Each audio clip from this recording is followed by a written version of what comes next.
നമുക്ക് ഇവിടേക്ക് ഇപ്പം ഒട്ടുമിക്ക കെട്ടുനിറകളും തന്നെ അമ്പലത്തിൽ വെച്ച് എളുപ്പത്തിന് നടത്തിയിട്ടാണ് പോകാറ്. ഇപ്രാവശ്യം എന്തായാലും മകരവിളക്കിന് മകരവിളക്ക് തൊഴാൻ പോകാം എന്നൊരു പരിപാടിക്ക് ദീർഘനാളത്തെ നൊയമ്പിനൊക്കെ ശേഷം അമ്മ വീട്ടിൽ നിറച്ച് പോകാമെന്നുള്ളൊരു തീരുമാനമായിരുന്നു.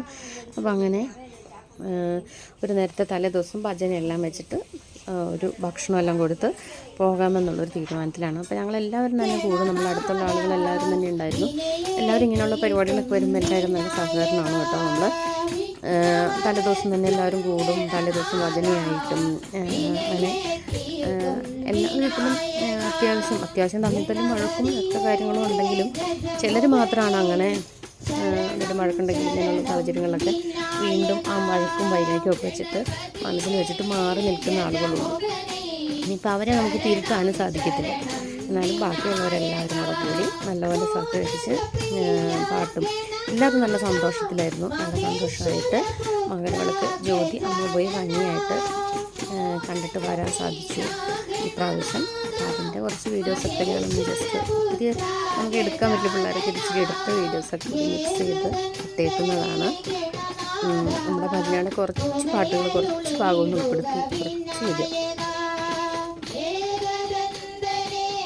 ഹസ്ബൻഡിൻ്റെ ചേട്ടൻ്റെ കൂടെയാണ് പോകുന്നത്. അവരെല്ലാ വർഷവും മാലയെടുപ്പ് തുടർച്ചയായിട്ട് തന്നെ മാലയിടുന്നതാണ്.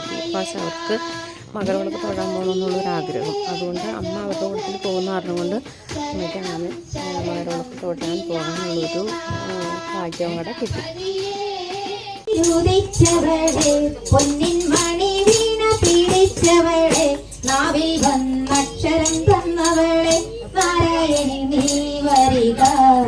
നാദം നുകരാൻ വരിക ശരണം